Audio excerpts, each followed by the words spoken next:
2 Tawarikh pasal 6. Pada waktu itu berkatalah Salomo, Tuhan telah memutuskan untuk diam dalam kekelaman. Sekarang aku telah mendirikan rumah kediaman bagimu, tempat engkau menetap selama-lamanya. Tuhan menepati janjinya kepada Daud. Kemudian berpalinglah raja, lalu memberkati seluruh jemaah Israel. Sedang segenap jemaah Israel berdiri, ia berkata, Terpujilah Tuhan Allah orang Israel, yang telah menyelesaikan dengan tangannya apa yang difirmankannya dengan mulutnya kepada Daud ayahku. Demikian, sejak aku membawa umatku keluar dari tanah Mesir, tidak ada kota yang kupilih di antara segala suku Israel untuk mendirikan rumah di sana sebagai tempat kediaman namaku. Dan tidak ada orang yang kupilih untuk menjadi raja atas umatku Israel. Tetapi kemudian aku memilih Yerusalem sebagai tempat kediaman namaku, dan memilih Daud untuk berkuasa atas umatku Israel. Ketika Daud ayahku bermaksud mendirikan rumah untuk nama Tuhan, Allah Israel, berfirmanlah Tuhan kepadanya, Engkau bermaksud mendirikan rumah untuk namaku, dan maksudmu itu memanglah baik. Hanya bukanlah engkau yang akan mendirikan rumah itu, melainkan anak kandungmu yang akan lahir kelak. Dialah yang akan mendirikan rumah itu untuk namaku. Jadi Tuhan telah menepati janji yang telah diucapkannya. Aku telah bangkit menggantikan Daud ayahku, dan telah duduk di atas tahta kerajaan Israel, seperti yang difirmankan Tuhan. Aku telah mendirikan rumah ini untuk nama Tuhan, Allah Israel, dan telah menempatkan di sana tabut yang memuat perjanjian yang telah diikat Tuhan dengan orang Israel. Doa Salomo. Kemudian berdirilah ia di depan mezbah Tuhan, di hadapan segenap jemaah Israel, lalu menadahkan tangannya, karena Salomo telah membuat sebuah mimbar tembaga yang panjangnya 5 hasta, lebarnya 5 hasta, dan tingginya 3 hasta, yang ditaruhnya di halaman. Ia berdiri di atasnya lalu berlutut di hadapan segenap jemaah Israel dan menadahkan tangannya ke langit sambil berkata, Ya Tuhan Allah Israel, tidak ada Allah seperti Engkau di langit dan di bumi. Engkau yang memelihara perjanjian dan kasih setia kepada hamba-hambamu yang dengan segenap hatinya hidup di hadapanmu. Engkau yang tetap berpegang pada janjimu terhadap hambamu Daud, ayahku, dan yang telah menggenapi dengan tanganmu apa yang kau firmankan dengan mulutmu, seperti yang terjadi pada hari ini. Maka sekarang ya Tuhan Allah Israel, peliharalah apa yang kau janjikan kepada hambamu Daud ayahku dengan berkata, Keturunanmu takkan terputus di hadapanku, dan tetap akan duduk di atas tahta kerajaan Israel. Asal anak-anakmu tetap hidup menurut hukumku, sama seperti engkau hidup di hadapanku. Maka sekarang, ya Tuhan Allah Israel, biarlah terbukti kebenaran firman-Mu yang telah kau ucapkan kepada hambamu Daud. Tetapi benarkah Allah hendak diam bersama dengan manusia di atas bumi? Sesungguhnya langit, bahkan langit yang mengatasi segala langit pun, tidaklah dapat memuat engkau, terlebih lagi rumah yang kudirikan ini. Maka berpalinglah kepada doa dan permohonan hambamu ini ya Tuhan Allahku. Dengarkanlah seruan dan doa yang hambamu panjatkan di hadapanmu ini. Kiranya matamu terbuka terhadap rumah ini, siang dan malam, terhadap tempat yang kau katakan akan menjadi kediaman namamu. Dengarkanlah doa yang hambamu panjatkan di tempat ini, dan dengarkanlah permohonan hambamu dan umatmu Israel yang mereka panjatkan di tempat ini. Bahwa engkau juga yang mendengarnya dari tempat kediamanmu, dari surga, dan apabila engkau mendengarnya, maka engkau akan mengampuni.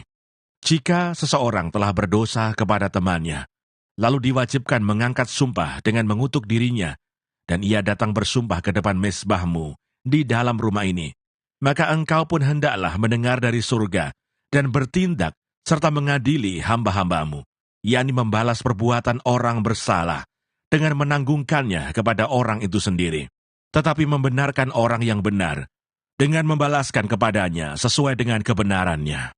Apabila umatmu Israel terpukul kalah oleh musuhnya karena mereka berdosa kepadamu, kemudian mereka berbalik dan mengakui namamu, dan mereka berdoa dan memohon di hadapanmu di rumah ini, maka engkau pun kiranya mendengar dari surga dan mengampuni dosa umatmu Israel, dan mengembalikan mereka ke tanah, yang telah kau berikan kepada mereka dan nenek moyang mereka. Apabila langit tertutup, sehingga tidak ada hujan, sebab mereka berdosa kepadamu. Lalu mereka berdoa di tempat ini, dan mengakui namamu, dan mereka berbalik dari dosanya, sebab engkau telah menindas mereka. Maka engkau pun kiranya mendengarkannya di surga, dan mengampuni dosa hamba-hambamu, umatmu Israel. Karena engkaulah yang menunjukkan kepada mereka jalan yang baik yang harus mereka jalani, dan engkau kiranya memberikan hujan kepada tanahmu, yang telah kau berikan kepada umatmu, menjadi milik pusaka. Apabila ada kelaparan di negeri ini, apabila ada penyakit sampar, hama dan penyakit gandum, belalang, dan belalang pelahap, apabila musuh menyesakkan mereka di salah satu kota mereka, apabila ada tulah atau penyakit apapun, lalu seseorang atau segenap umatmu Israel memanjatkan doa dan permohonan di rumah ini dengan menadahkan tangannya. Karena mereka masing-masing mengenal tulahnya dan penderitaannya sendiri, maka engkau pun kiranya mendengar dari surga, tempat kediamanmu yang tetap, dan kiranya engkau mengampuni dan membalas kepada setiap orang, sesuai dengan segala perbuatannya, karena engkau mengenal hatinya. Sebab engkau sajalah yang mengenal hati anak-anak manusia, supaya mereka takut akan engkau dan mengikuti segala jalan yang engkau tunjukkan selama mereka hidup di atas tanah yang telah kau berikan kepada nenek moyang kami. Juga apabila seorang asing yang tidak termasuk umatmu Israel datang dari negeri jauh, oleh karena namamu yang besar, tanganmu yang kuat, dan lenganmu yang teracung, dan ia datang berdoa di rumah ini, maka engkau pun kiranya mendengar dari surga, dari tempat kediamanmu yang tetap, dan kiranya engkau bertindak sesuai dengan segala yang diserukan kepadamu oleh orang asing itu, supaya segala bangsa di bumi mengenal namamu, sehingga mereka takut akan engkau, sama seperti umatmu Israel, dan sehingga mereka tahu bahwa namamu telah diserukan atas rumah yang telah kudirikan ini. Apabila umatmu keluar untuk berperang melawan musuh-musuhnya, ke arah manapun engkau menyuruh mereka, dan apabila mereka berdoa kepadamu, dengan berkiblat ke kota yang telah kau pilih ini, dan ke rumah yang telah kudirikan bagi namamu, maka engkau kiranya mendengar dari surga doa dan permohonan mereka, dan engkau kiranya memberikan keadilan kepada mereka. Apabila mereka berdosa kepadamu, karena tidak ada manusia yang tidak berdosa, dan engkau murka kepada mereka, dan menyerahkan mereka kepada musuh, sehingga mereka diangkut tertawan ke negeri yang jauh atau yang dekat, dan apabila mereka sadar kembali dalam hatinya di negeri tempat mereka tertawan, dan mereka berbalik dan memohon kepadamu di negeri tempat mereka tertawan, dengan berkata, kami telah berdosa, bersalah, dan berbuat fasik. Apabila mereka berbalik kepadamu dengan segenap hatinya, dan dengan segenap jiwanya, di negeri orang-orang yang mengangkut mereka tertawan, dan apabila mereka berdoa kepadamu, dengan berkiblat ke negeri mereka yang telah kau berikan kepada nenek moyang mereka, ke kota yang telah kau pilih, dan ke rumah yang telah kudirikan bagi namamu, maka engkau kiranya mendengarkan dari surga, dari tempat kediamanmu yang tetap, kepada doa dan segala permohonan mereka, dan kiranya engkau memberikan keadilan kepada mereka, dan engkau kiranya mengampuni umatmu yang telah berdosa kepadamu. Sebab itu ya Allahku, kiranya matamu terbuka, dan telingamu menaruh perhatian kepada doa yang dipanjatkan di tempat ini. Dan sekarang bangunlah ya Tuhan Allah, dan pergilah ke tempat perhentianmu. Engkau serta tabut kekuatanmu.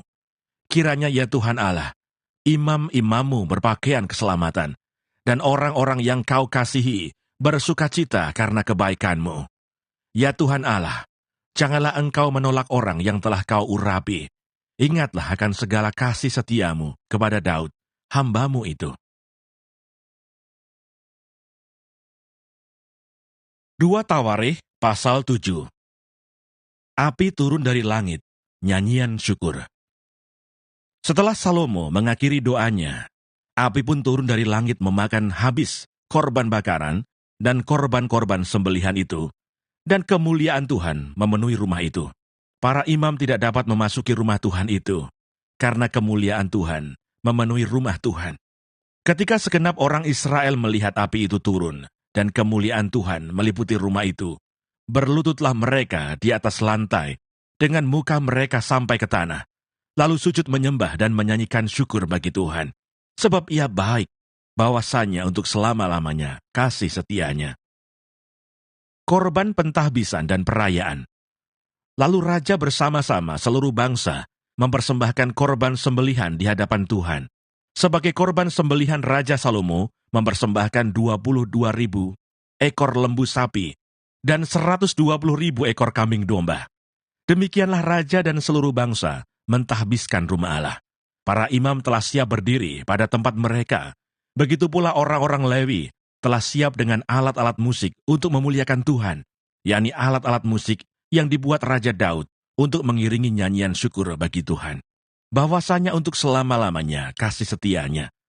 Setiap kali mereka ditugaskan Daud menyanyikan puji-pujian, dalam pada itu para imam berdiri berhadapan dengan mereka sambil meniup nafiri, sedang segenap orang Israel berdiri. Lalu Salomo menguduskan pertengahan pelataran yang di depan rumah Tuhan, sebab disitulah diolahnya segala korban bakaran dan lemak korban keselamatan. Sebab mezbah tembaga yang dibuat Salomo tidak dapat memuat korban bakaran dan korban sajian dan segala lemak korban. Dan pada waktu itu juga, Salomo mengadakan perayaan Pondok Daun selama 7 hari, bersama-sama dengan seluruh Israel, suatu jemaah yang amat besar dari jalan masuk ke Hamat sampai ke sungai Mesir. Pada hari yang ke-8 mereka mengadakan perkumpulan raya, karena mereka telah merayakan pentahbisan mezbah selama 7 hari, dan perayaan Pondok Daun selama 7 hari. Pada hari yang ke-23, bulan ke-7, disuruhnya bangsa itu pulang ke kemah-kemah mereka sambil bersuka cita dan bergembira atas kebaikan yang telah dilakukan Tuhan kepada Daud, kepada Salomo, dan kepada orang Israel umatnya. Tuhan menampakkan diri kepada Salomo untuk kedua kalinya. Demikianlah Salomo menyelesaikan rumah Tuhan dan istana raja, dan berhasil melaksanakan dalam rumah Tuhan dan dalam istananya segala sesuatu yang timbul dalam hatinya. Kemudian Tuhan menampakkan diri kepada Salomo pada malam hari dan berfirman kepadanya, "Telah kudengar doamu, dan telah kupilih tempat ini bagiku sebagai rumah persembahan. Bila mana aku menutup langit, sehingga tidak ada hujan, dan bila mana aku menyuruh belalang memakan habis hasil bumi, dan bila mana aku melepaskan penyakit sampar di antara umatku, dan umatku yang atasnya namaku disebut, merendahkan diri, berdoa, dan mencari wajahku, lalu berbalik dari jalan-jalannya yang jahat, maka aku akan mendengar dari surga, dan mengampuni dosa mereka, serta memulihkan negeri mereka. Sekarang mataku terbuka dan telingaku menaruh perhatian kepada doa dari tempat ini. Sekarang telah kupilih dan kukuduskan rumah ini, supaya namaku tinggal di situ untuk selama-lamanya. Maka mataku dan hatiku akan ada di situ sepanjang masa. Mengenai engkau, jika engkau hidup di hadapanku sama seperti Daud ayahmu, dan berbuat sesuai dengan segala yang kuperintahkan kepadamu, dan jika engkau tetap mengikuti segala ketetapan dan peraturanku, maka aku akan meneguhkan tahta kerajaanmu sesuai dengan perjanjian yang telah kuikat dengan Daud ayahmu, dengan berkata, takkan terputus keturunanmu yang memerintah atas Israel. Tetapi jika kamu ini berbalik dan meninggalkan segala ketetapan dan perintahku yang telah kuberikan kepadamu, dan pergi beribadah kepada Allah lain, dan sujud menyembah kepadanya, maka aku akan mencabut kamu dari tanahku yang telah kuberikan kepadamu. Dan rumah ini yang telah kukuduskan bagi namaku, akan kubuang dari hadapanku, dan akan kujadikan kiasan dan sindiran di antara segala bangsa. Dan setiap orang yang lewat rumah yang amat ditinggikan ini akan tertegun dan berkata, apakah sebabnya Tuhan berbuat yang demikian kepada negeri ini dan kepada rumah ini? Maka orang akan berkata, sebab mereka meninggalkan Tuhan, Allah nenek moyang mereka, yang membawa mereka keluar dari tanah Mesir, dan sebab mereka berpegang pada Allah lain, dan sujud menyembah kepadanya, dan beribadah kepadanya. Itulah sebabnya, Ia mendatangkan segala malapetaka ini ke atas mereka. 2 Tawarikh pasal 8. Beberapa usaha Raja Salomo. Setelah lewat 20 tahun selesailah Salomo mendirikan rumah Tuhan dan istananya sendiri. Maka Salomo memperkuat kota-kota yang diberikan Huram kepadanya dan menyuruh orang Israel menetap di sana. Lalu Salomo pergi ke Hamat Soba dan menaklukkannya. Kemudian ia memperkuat Tadmor di padang gurun dan semua kota perbekalan yang didirikannya di Hamat. Ia memperkuat juga Bet-Horon Hulu dan Bet-Horon Hilir menjadi kota kubu yang bertembok, berpintu gerbang dan berpalang, dan juga Baalat dan segala kota perbekalan kepunyaan Salomo, segala kota tempat kereta, kota-kota tempat orang berkuda, dan apa saja yang Salomo ingin mendirikannya di Yerusalem, atau di Gunung Libanon, atau di segenap negeri kekuasaannya. Semua orang yang masih tinggal dari orang Het, orang Amori, orang Feris, orang Hewi, dan orang Yebus, yang tidak termasuk orang Israel, yakni keturunan bangsa-bangsa yang masih tinggal di negeri itu, dan yang tidak dibinasakan oleh orang Israel. Merekalah yang dikerahkan Salomo untuk menjadi orang Rodi. Demikianlah mereka sampai hari ini. Tetapi orang Israel tidak ada yang dijadikan budak oleh Salomo untuk pekerjaannya, melainkan mereka menjadi prajurit atau perwira pasukan berkuda, atau panglima atas pasukan kereta dan pasukan berkuda.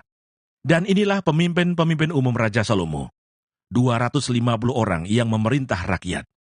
Dan Salomo memindahkan anak Firaun dari kota Daud ke rumah yang didirikannya baginya, karena katanya, tidak boleh seorang istriku tinggal dalam istana Daud Raja Israel, karena tempat-tempat yang telah dimasuki tabut Tuhan adalah kudus. Lalu Salomo mempersembahkan korban-korban bakaran bagi Tuhan di atas mezbah Tuhan yang didirikannya di depan balai bait suci, sesuai dengan apa yang menurut perintah Musa ditetapkan sebagai korban untuk setiap hari, yakni pada hari-hari Sabat, pada bulan-bulan baru, dan 3 kali setahun pada hari-hari raya, pada hari raya roti tidak beragi, pada hari raya 7 minggu, dan pada hari raya pondok daun. Dan menurut peraturan Daud ayahnya, ia menetapkan rombongan para imam dalam tugas jabatan mereka, dan orang-orang Lewi dalam tugas menyanyikan puji-pujian dan menyelenggarakan ibadah di hadapan para imam setiap hari menurut yang ditetapkan untuk hari itu, dan juga penunggu-penunggu pintu gerbang dalam rombongan mereka untuk setiap pintu gerbang. Karena demikianlah perintah Daud abdi Allah. Mereka tidak menyimpang dari perintah raja mengenai para imam dan orang-orang Lewi dalam perkara apapun, juga mengenai perbendaharaan. Maka terlaksanalah segala pekerjaan Salomo dari hari dasar rumah Tuhan diletakkan sampai kepada hari rumah itu selesai. Dengan demikian selesailah sudah rumah Tuhan. Kemudian Salomo pergi ke Esion Geber dan ke Elot, yang letaknya di tepi laut di tanah Edom. Dengan perantaraan anak buahnya Huram mengirim kapal-kapal kepadanya, dan anak buah yang tahu tentang laut, bersama-sama anak buah Salomo, mereka sampai ke Ofir, dan dari sana mereka mengambil 450 talenta emas yang mereka bawa kepada Raja Salomo.